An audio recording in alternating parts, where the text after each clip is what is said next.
If there was one thing the Raiders offense lacked after adding Ashton Jeanty in the first round, it was wide receivers. And if there's a second thing it lacked, it's speed. And speed is something this offense has lacked for a while, dating back to when Josh Jacobs was in the backfield, Devontae Adams was out wide with Jacoby Myers, and with Trey Tucker, they thought that he could really add that speed, but while Trey Tucker is speedy, he's really more quick than speedy, and that shows with this 40 time. And Trey Tucker's 5'9", so when he's running long, he doesn't have the strides to create separation that way. Now, as luck would have it, the Raiders were able to fix both of these problems with just one pick. It wouldn't come until pick 108 when the Raiders selected Tennessee wideout Dante Thornton. Welcome to Ramble Film Room with AlexMonfreda. This is a series where I go over Raiders players, I break down their film, I go over the scouting report, their pros, cons, what they offer, the stats, everything that Raider Nation needs to know, all the film Raider Nation needs to see. This one is, of course, about Dante Thornton. As always, don't worry about the film being shown on screen right now. I will go back to it. And we are going to start this video off by going over the stats. I've highlighted Thornton on the screen so you can follow along as we start rolling out the film. In 2024, Thornton was able to catch 26 balls for 662 yards and 6 touchdowns. He was able to catch 26 of the 34 passes his way. That is a pretty good catch percentage. This percentage was even better in contested situations. With defenders draped all over him, he caught 75% of the passes his way. Now, he did drop 7.1% of passes his way, and that is a higher number, especially on 26 catches than you like to see, but the reality is it was only 2 drops, so that's really not a major concern. But this is the impressive stat that I saved for last. As you probably could have guessed with the numbers that I said, 662 yards and 26 catches, his yards per reception mark is sky high.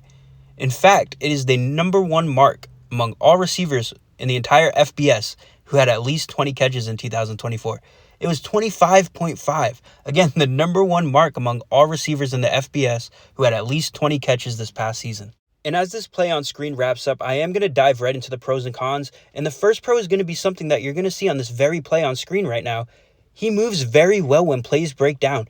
When the quarterback is in trouble or when there's just nothing happening on the field and he has to create something or he has to get in a position where he can help his quarterback, he's very good at doing so. He got into a position where he could help Nico a lot. Now, Nico didn't always see him, but he did do a very good job at getting in a position where, had Nico seen him, a lot of things could have happened.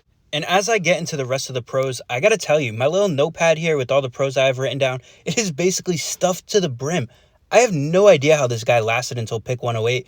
There are obviously some cons, and we will get into them later, but I'm going to get right into this long list of pros. Dante Thornton is what we call a speed demon. Now, sometimes guys run a fast 40, but their game film isn't quite as fast. Thornton is not one of those guys at all. He runs a 4.3 flat, and his game film is every bit as fast as that. Now, here's another pro to pair along with that. He creates separation very naturally through his long speed, because it's not just quick speed, it is long speed. He maintains that speed throughout the play, and he is 6'5", and we're going to get into that too. So you pair these things together, and what happens is he creates separation very naturally with long speed and big strides.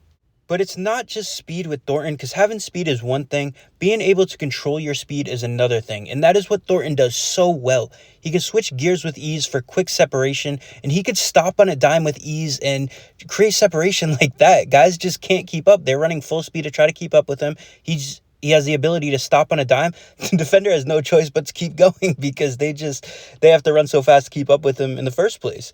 These are the things that he does very well. He can come back to the ball with ease. You'll see a lot of clips with that, and yeah, it's just one of the many things he does well. The other thing is his measurables. I said I would get back to his height. He is 6'5". He's 6'5". He has a 79-inch wingspan. That marks in the 82 percentile. These are very good measurables. And Thornton, there's so many pros. There's so many things to like. Another thing is, and you've seen a lot of clips with this in it, he has a great ability to track balls downfield. When it's a deep pass, that's exactly why his yards per catch is so high. It's not just that he has long speed. It's not just the hands. It's that he can track the ball so well. The other thing that the tape has shown us up to this point is Thornton isn't just a body catcher. He has no problem extending and hauling in balls that way. But the thing that I really am excited to talk about with him, and I'm sure Pete Carroll is too, John Spytek, I'm sure this is the thing they absolutely loved about Thornton. It's not just that he's fast. It's not just that he's tall. It's not just any of those things that I've mentioned in this video. It is the physicality. This guy plays with such physicality, such aggression. He is such a willing blocker, and it shows on the film time and time again. I actually might need to buy some time right here because there's just so much film of him showing his blocking abilities. Him just, as soon as plays start, he's looking for guys. He's looking for contact. These are the things that Pete Carroll loves. These are the things that's going to benefit the Raiders' 6th overall pick, Ashton Jeanty. We are going to wrap up the pro section with one final pro, and this is a pretty darn important one. Dante Thornton is just so good at finding space. If you watch his film, he's just always open. And sometimes it's just he's taking advantage of the defense and finding space. Sometimes it's defenders can't keep up with him. Sometimes they just forget about him. I don't know how, but I mean, I've watched about 5 full games, and there were probably anywhere between 5 to 10 plays alone where he didn't have some kind of space. I mean, it's honestly incredible how open this guy is. I wrote on Twitter, I made a tweet. I have no idea how this guy didn't rip the stat sheet a new one. A lot of it had to do with Tennessee's offense and miscommunications with Nico, but I really have no idea how he didn't have a 2,000-yard season because he is always open. Now, I'm going to wrap this up with the cons, but I don't have any new film to show. However, you might have noticed a lot of these things on the film, and if you haven't, well, maybe go back and you might notice them. So the first thing is he rounds his routes. At the top of his routes, instead of coming to a sharp turn and using footwork, he mostly relies on speed, and he rounds them instead of sharp turns, like I said. And this isn't overly a big deal when you run a 4-3 and you're 6'5", but I had to note it anyway. What is a bigger deal with his routes is, you might have noticed this too, he runs a very limited route tree. There's not much diversity at all.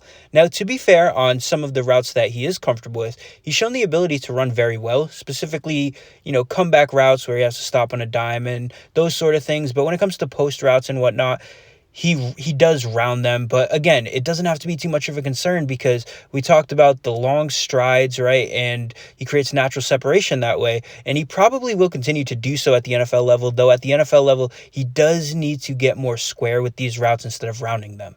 Another con is Thornton isn't as shifty. He's not as wiggly as you'd like to see from a guy who runs a true 4-3, whose film supports that in every way. You like to see him get a little more elusive so he could be a little more versatile. He has shown the ability to get a little wiggly, but it's not his natural instinct. That needs to be something that just clicks in his head. You would love to see that. Now, the final thing is, and this isn't a weakness, it's not a con, but it is a concern. It's a concern because I haven't seen much of it, although it doesn't mean he can't do it. It just means I haven't seen much of it.